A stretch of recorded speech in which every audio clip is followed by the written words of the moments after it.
wabarakatuh. Selamat siang. Oh, yang ada di sini dan juga para penonton setia Tang Sudimo RSIA Asipa Tangerang, dan kebetulan hari ini kita lagi zoom juga sekaligus ya dengan RSIA Asipa Tangerang. Nah, seperti biasa ketemu lagi dengan saya Gopi di acara tanya-tanya dokter Rumah Sakit Ibu dan Anak Asipa Tangerang. Nah, tentunya di samping saya sudah ada Dokter Amin Husni. Apa kabar nih dokter? Alhamdulillah. Sehat ya dok ya. Perjalanan ke sini jauh nggak dok? Oh, sangat-sangat dekat. Sangat-sangat dekat. Jalan kaki kayaknya langsung nyampe nih. Emang dokter rumahnya di mana nih?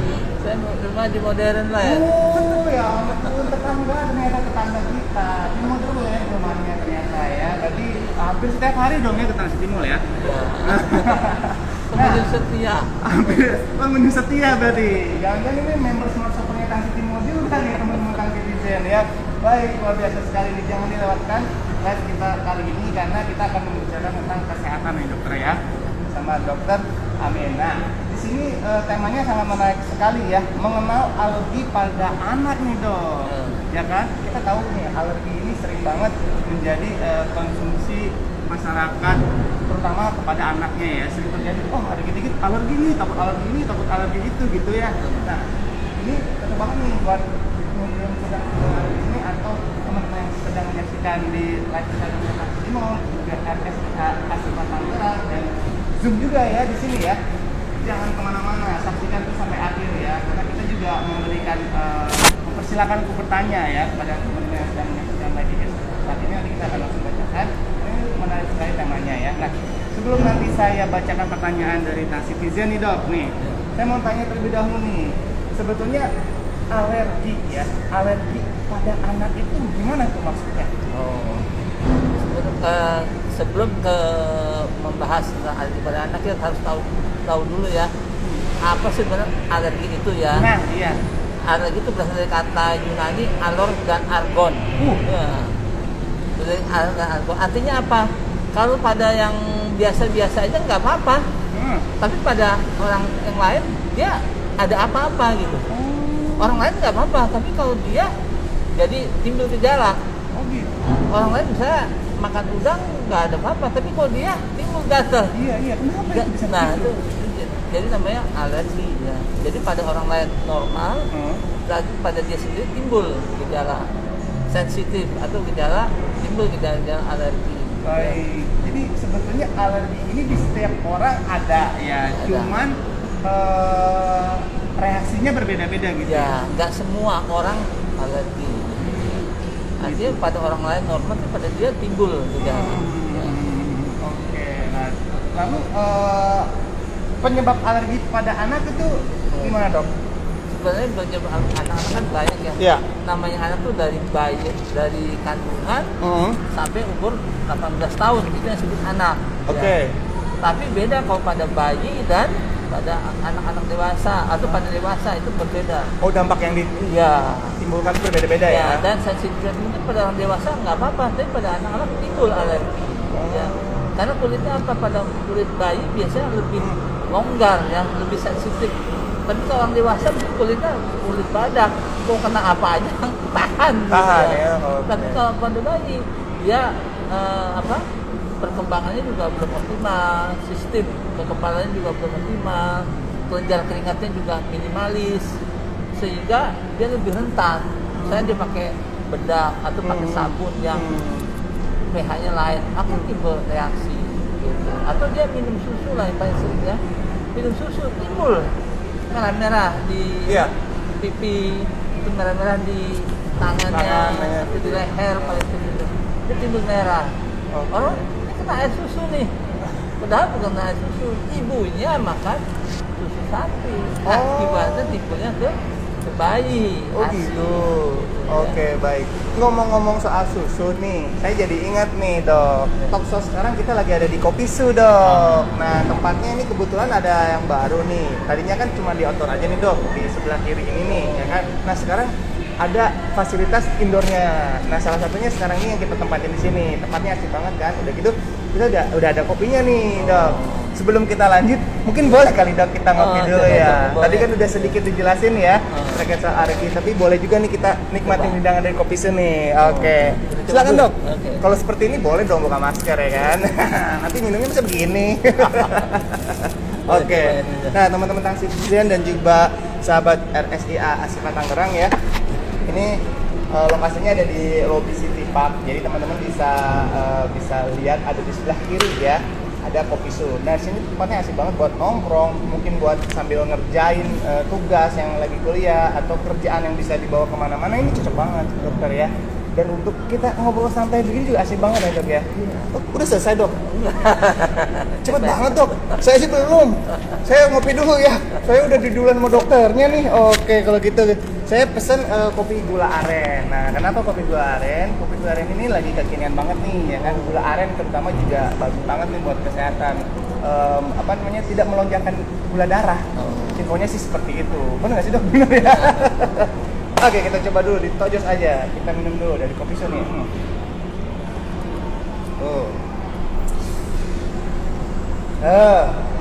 Kasih dia enak banget kopi Su ini ya. Kopi susu gula aren ini enak banget ya. Dok, gimana dok rasanya dok? Rasanya beda ya. Beda ya? Kayak kopi-kopi biasa. Nggak biasa kayak kopi-kopi biasa ya. Dan ini tuh spesial banget sih asli. Gula aren ini juga mantap banget. Jadi Tang Citizen ya, kalau mau cobain tempat fasilitas baru yang indoornya yang biasa nggak ngerokok, karena kan kalau di outdoor biasanya buat smoking area ya. Ya boleh kesini nih biar lebih santai, biar nikmat ya. Dan tempatnya juga asik banget. Buat talk apalagi cocok. Kita lanjut lagi ya ke pembahasan kali ini, tapi pakai masker lagi. Baiklah, kita akan pakai masker lagi. Ya. Jadi itu tadi ya dok ya. Biasanya memang orang awam itu melihat anaknya, kalau bayi ya terutama ya dok ya, lagi menyusui pakai susu formula ya, tiba-tiba wah merah-merah nih nggak cocok kali susunya gitu kan. Nah itu memang seperti itu atau ada kaitannya dengan yang lain dok? Ya jadi memang paling sering karena kan bayi itu nomor satu makanannya cuma susu aja. ASI ya Ya, terutama ya. ASI atau formula, susu formula ya, karena support katanya. Nah di susu support tuh banyak, karena susu support tuh paling sering susu sapi. Jadi yang paling banyak di bayi-bayi itu ada alergi susu sapi. Ya dibandingkan dengan alergi misalnya kena debu, kena hawa, karena dia makanannya susu. Jadi susu formula. Jadi itu memang paling banyak seluruh alergi di dunia. Sampai berapa persen, 10%, 0% alergi susu sapi. Kenapa pada bayi? Pada bayi itu Ya, hampir 10 sampai 15% alergi susu sapi. Makanya nanti susu sapi itu dibeda-bedain tuh, ya. Ada yang ringan, ada yang belum gejala pun kita bisa kasih pencegahan supaya jangan timbul alerginya. Atau yang ringan sedang, ada jadi susunya juga beda, ya. Ada susu yang parsial hidrolisat, ada yang benar-benar asam amino yang terakhir, ya. Jadi memang proteinnya juga dipotong-potong sehingga mungkin kalau diminum tuh langsung terserap, nggak kayak susu yang biasa. Kalau yang susu formula biasa kayak misalnya ada sesuatu merek lah ya, itu ada golongan 1 misalnya, dia khusus tuh glukosanya polimernya ribuan nggak dipotong. Tapi kalau yang protein hidrolisat misalnya PHP atau misalnya Alerpre atau macam-macam itu ya, nah itu memang sudah dipotong proteinnya. Nah yang lebih pendek lagi adalah asam amino, jadi proteinnya bulat-bulat, tadinya rantai, Ya. rantai terpotong-potong. Terutama kalau dia memang mengkonsumsi susu sapi, kan susu banyak nih, ada susu kambing, susu kuda, tapi yang rekomendasi yang dari ikatan dokter Indonesia mungkin susu formula, ya. Tapi yang paling bagus adalah tentu air susu ibu. ASI ya, betul. Air susu ibu bagus buat anak ibu. Betul. Air susu sapi bagus buat Anak. Iya memang. Bener? Tapi memang di era modern seperti ini sih kadang-kadang kan juga wanita karir juga kan dipaksa untuk tetap bekerja gitu kan, mungkin selama 3 bulan pertama dia bisa lah ASI ya, tapi pada saat udah bekerja kadang-kadang itu kewalahan gitu loh, kadang-kadang pilihan alternatif lainnya ya udah support aja gitu kan. Nah salah satunya juga itu adalah apa ya, kebiasaan yang mungkin kurang baik ya dok ya. Iya. Seharusnya tetap ASI aja gitu kan. Lebih baik tuh semua hanya pendamping saja ya, ketika mungkin susunya sudah tidak keluar baru udah boleh ya, tapi juga dilihat-lihat dulu kandungannya yang tadi dokter bilang ya, apakah ini memang cocok untuk anak kita. Kadang ada juga sih yang coba-coba ya, coba dulu beli susu yang merek A misalkan, ternyata wah merah-merah gitu kan, besoknya ganti gitu. Nah itu juga solusi sebetulnya dok ya. Iya. Gitu, jadi tetap harus diperhatikan juga kandungannya dok ya. Tapi apakah pada saat sudah terjadi alergi itu, lalu apa yang harus kita lakukan dok? Apakah nanti memang alergi itu akan reda sendiri atau memang harus ada tindakan lain dok? Jadi memang kan kita tanya dulu riwayat ibu bapaknya ya. Biasanya memang alergi itu genetik. Oh alergi itu jadi Genetik. faktor genetiknya ya, keturunan Jadi ya. kalau dua-duanya alergi, ibu bapaknya alergi, maka 80% hampir si bayinya itu akan alergi. Jadi kalau kita nih pacaran, tanya dong alerginya apa sih? Jadi bisa ketahuan. Di situ misalnya ibunya alerginya asma, misalnya. Itu pasti bisa turun ke anaknya. Iya. Tapi alerginya alergi dingin, bersin-bersin. Nah ya, kalau pagi bersin-bersin, itu kalau siang hilang. Nah itu tanda juga. Itu tanda alergi juga. Iya. Oke.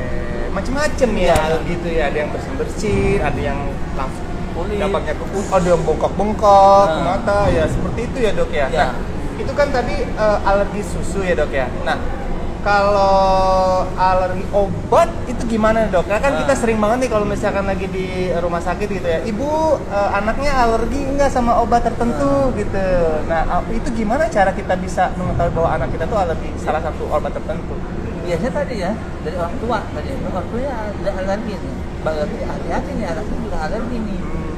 Tadi saya bilang kalau 80% misalnya dua orang tuanya alergi, Iya. ya satu ibunya bersin-bersin, bapaknya asma, pasti anaknya mungkin Anaknya- dermatitis, mungkin eksim, Oh, ya, iya. mungkin seperti itu. Atau dia salah satu alergi obat yang misalnya alergi paracetamol atau alergi amoxicillin yang paling sering ya, itu akan timbul reaksi biasanya.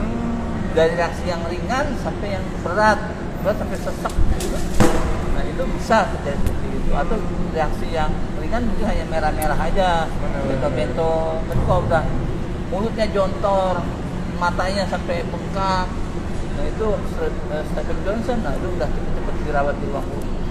Ya. Nah tadi menarik tuh, ada yang alergi paracetamol ya. Paracetamol itu kan lebih cenderung untuk menurunkan demam ya dok ya. Ya. Nah kalau misalkan anak-anak atau si kecil lagi demam terus alergi paracetamol, nah salah satunya mengonsumsi gula aren ini juga bisa meredakan demam. Iya. Berdasarkan artikel yang saya baca ternyata dok, gula aren itu bisa menurunkan demam. Jadi kalau misalkan ada yang alergi paracetamol bisa diseduhkan air hangat dicampur dengan gula aren. Ya kalau kopi kan untuk dewasa ya. Kalau anak-anak mungkin bisa lah sama teh hangat sama gula aren, ternyata bisa juga tuh. Wah, Nah asalnya satu agak kopi banyak susu. kali ya. Iya. Asalnya agak banyak dikit Agak ya. banyak dikit itu ternyata bisa juga dong. Oke. Nah itu tadi ternyata paracetamol bisa terjadi ya. Salah satunya juga genetik yang tadi dokter bilang ya. Saya juga nggak habis, ternyata saya kaget juga. Oh ada faktor keturunan juga ya dok ya. Iya. Oh seperti itu ya. Itu tidak bisa dicegah kalau seperti itu dok ya. Ya, tapi bisa kalau dia misalnya ini ibunya alergi nih, bapaknya alergi, terus asinya nggak ada, asinya nggak bisa juga kebetulan. Iya. Nah, makanya kita harus kasih susu yang protein hidrolisat. Ya, makanya saya bilang susu yang mengandung ada yang singkatannya PHP ya. Iya. Bukan pemberi harapan palsu. Pemberi harapan palsu mah itu siapa ya ini ya? Pemberi harapan pasti gitu ya. Iya. Iya pasti. Jadi ada susu yang protein hidrolisat, ada yang PH Iya. Pro misalnya, atau yang macam-macam gitu ya Iya. susunya. Jadi memang itu untuk mencegah. Jadi sejak bayi itu bayi sudah dikasih susu yang mengandung PHP itu. Oh gitu, nah, udah khusus kan. Ya. Kalau dia timbul, nah baru kita ganti dengan susu yang naik lagi tuh jadi susu yang proteinnya protein hidrolisat yang sempurna, bukan parsial lagi, tapi dia sudah terhidrolisat sempurna. Namanya ada dua macam ya, ada yang soya, ada yang non soya. Oh. Yang biasanya yang soya tuh gejalanya sedang dan berat. Tapi kalau yang agak berat kita harus mau nggak mau pakai yang protein hidrolisat sempurna. Itu kayak PHP, di atas PHP namanya. PHP ya. Ada yang Pepti, ada yang Nyoket, ada yang Regestimil. Ya. Biasanya susunya juga rasanya beda. Kalau ini kan manis sekali nih ya. Iya. Kalau itu pahit rasanya. Oh gitu, iya. Itu bayi-bayi kok yang udah kena rasa langsung dibuang gitu ya. Karena pahitnya nggak enak gitu. Itu pahit sekali. Tapi ya namanya bayi lama-lama akan, karena makanannya itu nggak ada lagi, mau nggak mau dia akan mau juga. Oh iya. Karena kan Otomatis seperti iya. itu ya. Oke deh. Dokter, ini sepertinya sudah ada pertanyaan nih dari Iya. Tang Citizen. Saya izin bacakan dulu ya dok ya. Boleh. Ini dari siapa nih pertanyaannya nih? Oke siap, sebentar saya bacakan dulu.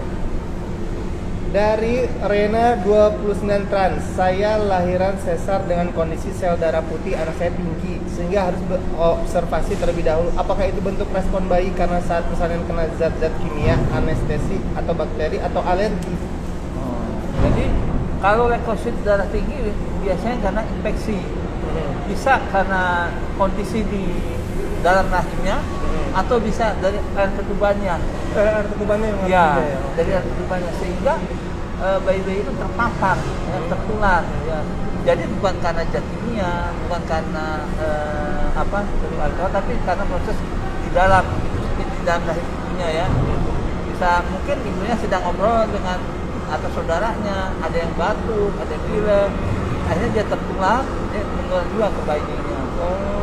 Jadi bukan karena zat kimia, ya, tertular, ya. Entah air ketuban, seperti itu ya. Oke, jadi memang harus dilihat dulu jejak rekam waktu itu ya, orang tuanya berinteraksi dengan siapa, seperti itu ya dok ya. Ya. Oke, sudah terjawab dok berarti ya. Oke, ini lanjut lagi sih pertanyaannya dari Rena 29 trans. Kalau alergi dingin, tahu sinusitis bisa menurun ke anak nggak? Kalau sinusitis ya, sinusitis mungkin bersin-bersinnya ya. Jadi kalau dia alerginya sinusitis, kalau alergi sinusitisnya mungkin genetik tadi saya bilang. Tapi kalau dia virusnya ada, dia bisa menular ya. Tergantung sinusitisnya apa. Kalau sinusitisnya karena infeksi atau karena virus, dia gampang menular. Tapi kalau sinusitisnya karena alergi, ya kita hindari faktor alerginya ya. Itu ya. Salah satu pencegahan atau pengobatan daripada alergi itu menghindar. Misalnya kena hawa dingin, timbul sinusitisnya, ya harus pakai jaket lah gitu, atau jangan ke tempat yang dingin atau ke tempat dingin dengan baju mantel yang tebal gitu misalnya ya. Iya benar-benar. Gitu, ya. Jadi diberikan ini ya lah ya, solusi ya maksudnya ya, supaya tidak timbul reaksi alerginya itu ya. Oke. Baik. Ada pertanyaan lagi nih dok. Semakin siang biasanya semakin banyak nih dok pertanyaannya. Siap-siap aja kita pegel nih ngomong. Dari kakak Safa Angskot Dede Kehina. Dokter, kalau ibu meninggal muda umur 25 tahun karena serangan jantung, apakah bisa nurun dok ke anaknya sakit jantung juga di usia muda? Ini di luar ini ya. Ya, di luar tema ya dok ya. Tapi mungkin dokter berkenan untuk menjawab. bisa ya, tapi kalau sakit jantung biasanya tidak menurun ya. Kalau jantung Kecuali tidak darah tinggi. Kecuali darah tinggi. Ya. Oke. Kalau darah tingginya biasanya menurun. Ya, tapi jarang ya. Sebenarnya kalau sakit jantung misalnya karena kebocoran, penyepitan, ya, kelainan jantung rematik, ya, umur 25 tahun ya. Jadi darah tingginya ya. Baik, nah citizen yang baru gabung mungkin kita akan coba mengingat kembali ya bahwa memang tema kali ini adalah mengenal alergi pada anak ya. Jadi nanti bisa disesuaikan pertanyaannya sesuai dengan tema yang kita bahas hari ini ya. Tapi nggak apa-apa, tadi sudah dijawab juga oleh dokter. Terima kasih banyak atas jawabannya dok. Kita lanjut lagi ke pertanyaan berikutnya deh dok ya. Masih banyak nih dok. Dari Galena _muslimah. Assalamualaikum, selamat siang kak. Mau tanya sama dokternya, dok, anak aku di bagian kepalanya ada semacam kayak apa nih, di kili-kili dari bayi sampai sekarang masih aja dok. Sebenarnya kenapa ya dok? Alergi kah? Kili-kili apa ya di kepalanya? Oh, mungkin itu ya tali pusar yang muter-muter itu ya. Di bagian kepalanya ada semacam kayak kili-kili dari bayi sampai sekarang masih aja dok. Itu sebenarnya kenapa ya dok? Alergi kah? Kalau itu mungkin membutuhkan penglihatan ya, pemeriksaan ya. Diperiksa dulu ya, di bagian kepalanya ya. Tapi kalau misalnya alergi, biasanya kalau dalam keadaan panas atau berkeringat makin merah. Tapi kalau dalam keadaan dia sedang tidak keringat atau bangun tidur, mungkin dia akan mengecil atau tidak iritasi. Tapi kalau itu alergi. Tapi kalau dia misalnya kelainan bawaan yang lain, misalnya hemangium gitu ya, misalnya itu juga bisa biasanya didasari oleh pembuluh darah di hemangiom. Tapi kalau udah di pipi kelihatan tompel. Oh, nggak tompel. Tompel itu namanya tompel. Bukan Thailand, kalau Thailand kan kecil. Iya, ini agak besar. Itu butuhkan operasi, biasanya laser supaya lebih mulus ya kelihatan. Iya. Jadi memang harus diobservasi dulu Dilihat, ya, ya. harus dilihat dulu, datang dulu ya ke Rumah Sakit Ibu dan Anak Asifat Tangerang, nanti ketemu dengan dokter, bisa dicek dulu ya, apakah yang disebut kili-kili itu. Jujur saya juga baru mendengar istilah kili-kili. Atau uci-uci kali ya. Mungkin. Uci-uci ya. Nggak tahu deh saya juga. Tapi nggak apa-apa ya, yang tadi bertanya silakan aja. Tadi siapa yang bertanya nih, yang kili-kili nih? Datang ke Asifat aja dah. Kita Iya, aja. betul. Oh, dari Galena ya, Galena Adul Muslimah, silakan aja datang aja ke RSCA Asifat Tangerang ya, ketemu dengan Dokter Amin, nanti bisa langsung ditanyakan ya, dicek dulu kepalanya ada apakah itu gitu kan. Oke. Baik, kita lanjut lagi Dok ya. Dari Natalia Arusli 25. Kalau alergi makanan cukup dihindari aja apa perlu dicoba sedikit-sedikit agar imunnya timbul? Kalau alergi makanan cukup dihindari aja apa perlu dicoba sedikit-sedikit agar imunnya timbul? Oke. Jadi kalau misalnya alergi makanan ini kita sudah berapa lama dianya timbul alergi gitu kan, kita udah bosan nih diet terus, Ya. nahan terus ya Nahan. makan ya. Mm-mm. Nah supaya kita kebal gimana? Mungkin boleh namanya tuh terapi desensitisasi ya. Jadi kita coba sedikit-sedikit. Kalau jadi provokasi istilah kita provokasi nih. Provokasi. Ya, kasih dikit, kasih dikit. Timbul nggak? Oh timbul? Oh nggak timbul. Berhenti dulu gitu. Nanti tambah lagi dosisnya. Kayak susu gitu. Tadi dia soya mau ganti ke susu yang baru nih, yang supaya ke alergi. Jadi kita kasih dulu. Namanya kita metode oplos ya. Yang soya, misalnya 5 sendok yang soya. Jadi kita kasih yang 4 sendok yang lama, 1 sendok yang baru. Nanti lama-lama 2 sendok yang baru, 3 sendok yang lama. Jadi lama-lama si yang baru akhirnya muncul, yang lamanya hilang. Stop. Jadi bikin oplos seperti ya, itu ya. itu. Dibiasakan dulu ini. Di prank dulu nih ya. materinya. Itu bisa itu pencegahan namanya. Pencegahan. Ya. Itu dalam jangka waktu sehari atau besoknya lagi dicoba mungkin atau waktu agak lama ya, seminggu. Seminggu. Tapi pada saat mempraktekannya itu misalkan pagi nih, cobain dulu nih udang misalkan. Ternyata timbul ntar jam 12 yang coba lagi gitu. Apa besok lagi cobanya? Ya, makanya tadi kita lihat sedikit demi sedikit. Itu perlu waktu memang. Ya, jadi kalau tadi saya contohkan pada susu ya. Tapi kalau pada makanan coba ya. Sekarang 1 bit udang gitu. Tas yang dua udang. Ya udah. Oh enggak, udah enggak alergi. Udah enggak apa-apa, tadi udah mulai bisa. Sudah mulai terbiasa ya. Oke. Dan kalau seperti itu bisa menikmati makanan yang enak. Gitu. Alergi itu sendiri juga bisa diberikan dengan obat atau pakai obat oles atau obat minum, Dok? Jadi dua-duanya bisa kita pakai. Oh, bisa pakai. Atau ya. suntik gitu? Ada. Oh, itu untuk yang alergi berat ya. Oh, kalau yang udah berat malah harus suntik. Kan kadang nggak enak, orang pada gatal gitu ya. Bisa bayangkan kita begini gatal. Kita lagi nge-host gini kan, dokter gimana dokter ini pertanyaan? Itu mah malah ini kurap. Nggak nyaman jadinya ya. Iya. Nggak bisa konsentrasi, nggak fokus. Nah jadi kita ada penelitian bahwa anak yang alergi sama yang anak nggak alergi, ternyata tumbuh kembang si anak itu lebih aktif biasanya alergi. Biasanya dia lebih aktif. Kalau yang nggak alergi biasanya kurang aktif biasanya ya. Apa anaknya yang aktif? Iya. Oh, maksudnya kalau yang kena alergi malah aktif gitu? Iya. Oh, lebih malah bagus dong. Artinya dia nggak bisa diem. Oh iya, karena bukan aktif dalam arti sesungguhnya. Maksudnya nggak bisa diem karena gini. Nah, tapi memang semuanya. Oh, semuanya. Suatu bidang. Dia lagi ngaji misalnya. Oh, nggak bisa diem. Udah main apa? Sebentar lihat lagi gitu ya. Jadi kadang kurang fokus ya, sehingga berat mengganggu badan, ya. Sehingga berat badannya agak turun ya. Oh iya benar. Ya, karena dia aktif. Ya. Ngaruh ke nafsu makan juga mungkin? Alergi juga ya? Alergi sebenarnya sih nggak bikin nafsu makan ya, jarang. Tapi dia anaknya aktif sekali. Oh iya, aktif. Yang parah ya. Betul. Jadi ada pembakaran kalori yang berlebihan ya di situ ya, karena saking aktifnya nggak bisa diem gitu ya. Oke. Dokter, sayang nih kopinya kalau dianggurin lagi nih, Dok. Oh, Kita minum lagi kali, Dok. Minum lagi, oke. Kita minum dulu ya sambil menunggu, mungkin barangkali masih ada yang mau bertanya. Mumpung ini masih ada waktu ya, kurang lebih ya. Kita ngopi dulu. Mau ya. Yang lagi Zoom juga jangan lupa ya mampir ke Tang City Mall ya, di lobi City Park ada sebelah sini. Ini saya wakilin dulu nih ya minumnya nih. Aduh, itu yang di belakang cuma bisa nguping doang tuh.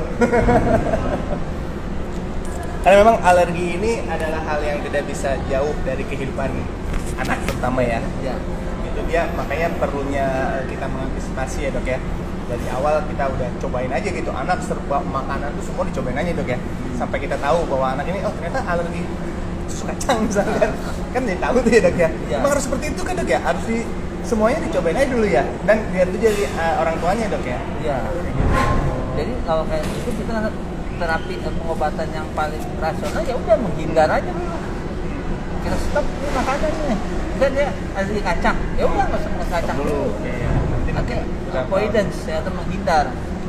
Karena ada musuh kita ya, menghindar lah gitu ya, gitu. Jangan samperin gitu kan, karena bonyok kalau Iya. kuat menghadapinya ya. Iya. Asik. Nah, terus kalau gejalanya itu kayak gimana sih kalau misalkan yang bisa dikenali gitu sama anak yang menderita alergi gitu? Ya, jadi ya makanan. Jadi memang alergi itu bisa macam-macam ya. Tadi dari misalnya asma juga alergi, kan batuk juga itu asma. Terus kalau di hidung ya bersin-bersin. Jadi kalau dia pagi-pagi bersin-bersin, kalau udah siang dia hilang sendiri. Terus kalau pada kulit dia bisa merah-merah. Terus kalau pada mata dia bisa juga, matanya kalau pagi itu agak buram gitu. Tapi kalau udah agak itu siang bagus lagi. Terutama paling banyak itu ada rasa gatal. Gatal ya. Paling banyak. Jadi obat alergi sebenarnya kasih obat anti gatal aja. Anti gatal selesai. Ya, salah satu antihistamin. Sekarang udah banyak tuh antihistamin golongan 1, golongan 2, dan modelnya macam-macam seperti itu. Ya. Dan paling sering kalau yang pada paru-paru, pada asma, dia mungkin sesak. Nampasnya begini. Ya. Aduh, Sampai sesak gitu kalau yang udah arah gitu kan. Nah mau nggak mau kalau seperti itu mungkin harus dirawat di rumah sakit, pakai oksigen, pasang infus, ya. Dan kalau gitu kan ngomongnya aja udah terbata-bata, mau ngomong aja nggak bisa. Dia biasanya diem aja kalau yang udah sesek gitu ya, asma ya, sesek. Mungkin kita perlu obat yang cepat supaya dia menimbulkan napas supaya nggak sesek. Seperti itu. nah kalau untuk ini, Dok, kalau untuk pengobatannya nih, kan tadi dokter bilang ada yang diminum, ada yang ditaburi atau dioles gitu ya. Nah, kalau di bagian-bagian badan kita yang lembab itu baiknya ditaburi bedak atau oles salep aja, Dok? Nah, jadi sebenarnya prinsip dari pengobatan kulit kering dengan kering, basah dengan basah. Gitu ya. Ya, prinsipnya. Jadi kalau jangan yang basah dikasih kering, yang kering dikasih basah, itu. Salah ya. Karena kayak misalnya luka dikasih bedak itu enggak, bawah atasnya kering, Bawahnya basah. betul lembab ya. Jadi harus baiknya ada basah dikasih basah. Ya, jadi ini kita kasih belinya adalah salep atau krim ya. Salep supaya, dan salep juga nggak kasih sembarangan, kasih kayak odol gitu, ya. Tipis-tipis ya. Ya, terutama kalau pada bayi biasanya di leher ya, putih merah, atau di pipi. Bilang, aduh ini kena air susu nih, kena air susu. Susunya bisa sampai ke sini. Ternyata bukan itu ya. Pak ada yang bilang ASI mah keras tuh, hati-hati jangan Wah. sampai kena pipi. Salah itu, Dok ya. Sana. Ya, Nanti merah-merah. Enggak ya. Enggak. Bukan, nggak mungkin aslinya sampai sini, sampai merah di sini gitu ya. Iya. Siapa tahu itu bekas cium bapaknya. Bapaknya pakai lipstick. Iya. Gitu ya. Oke. Jadi ini ilmu baru nih buat saya nih ternyata ya. Maksudnya ya selama ini kan kalau udah pakai bedak aja mau di area manapun. Ternyata kalau kayak daerah leher ini kan bisa dikatakan lembab, bisa dikatakan kering ya. Tergantung dari kondisi kulit si bayinya sendiri ya. Kalau memang cenderung tidak terlalu berkeringat dibedaki. Itu, Dok ya. Di daerah sini. Tapi kalau misalkan sering berkeringat, baiknya dengan salep ya. Kayak gitu. Lipatan-lipatan lah biasanya ya, Dok ya. Oke. Nah, seperti itu Tang Citizen ya, dan sahabat Rumah Sakit Ibu dan Anak Ashifa Tangerang. Nah, masih ada waktu satu pertanyaan lagi. Oke, baik dokter. Ini satu pertanyaan lagi kita akan bacakan. Gak terasa juga ya dok ya? Iya. Apalagi sambil ngopi, kopi su ya, enak banget ya dok ya? Oke, baik. Beda kopinya ya. Siap. Dari Natalia Arusli 25 _ kalau lahir dengan sesar, apakah resiko alergi pada bayi lebih tinggi? Ya. Tetap tadi saya bilang mungkin genetik ya. Sesar sama tidak sesar, spontan atau tidak lahir normal, lahir sesar, mungkin agak sedikit berpengaruh pada saluran cernanya ya. Ada teori yang mengatakan bahwa satu kalau yang disesar sama yang lahir normal, mungkin yang sesar lebih ada risiko, tapi lebih risiko adalah genetiknya dari ibu bapaknya. Kalau ibu bapaknya positif alergi, ibunya positif alergi, pasti anaknya alergi. Kalau bapaknya penjahat, ibu penjahat, pasti anaknya penjahit. Iya. Benar. Iya kan? Jadi, Iya. jadi tetap faktor genetik, tapi memang punya risiko. Biasanya kalau yang dari sesar tuh di saluran cernanya, biasanya prebiotiknya kurang. Jadi ya boleh-boleh aja dikasih prebiotiknya. Baik, seperti itu ya dok ya. Oke, baik Tang Citizen dan juga sahabat RSA Asifa Tangerang. Sepertinya kita sudah 30 menit ke depan ini ternyata udah lebih nih sepertinya ya. Dan terima kasih banyak ini buat Tang Citizen dan sahabat RSA Asifa Tangerang yang sudah menyaksikan kita dari awal sampai dengan akhir, dan terima kasih juga buat yang sudah bertanya ya. Semoga yang pasti sudah terjawab sama dokternya langsung. Kalau kurang puas bisa aja langsung datang ke RSA Asifa Tangerang ya, ketemu dengan Dokter Amin Kusni sendiri. Praktek setiap hari apa aja dok? Setiap Senin sampai Sabtu. Senin sampai Sabtu. Ya. Waduh, libur cuma sehari ya dok ya? Ya. Waduh, luar biasa sekali sibuknya dokter ini. Langsung aja, jamnya jam berapa dok? Ada pagi, ada sore ya. Ada pagi, ada sore. Nah, langsung aja datengin dokternya, dan jangan lupa juga di follow ya Instagramnya RSIA Asifa Tangerang juga ya, dan sahabat RSIA Asifa Tangerang juga follow juga Instagramnya Tang Titi Mall nih. Kita saling tukeran barter follower nih. Yang belum follow balik ya. Oke, baik. Terima kasih dokter atas waktunya. Sama-sama. Luar biasa sekali tema hari ini, dan pasti bermanfaat buat saya pribadi juga, dan juga buat masyarakat umumnya, terutama penghuni Tang City Mall. Kita ketemu lagi mungkin di lain episode ya. Sampai ketemu lagi, saya Goping. Sampai jumpa. Dadah. Terima kasih. Ngopi lagi dong. Aduh.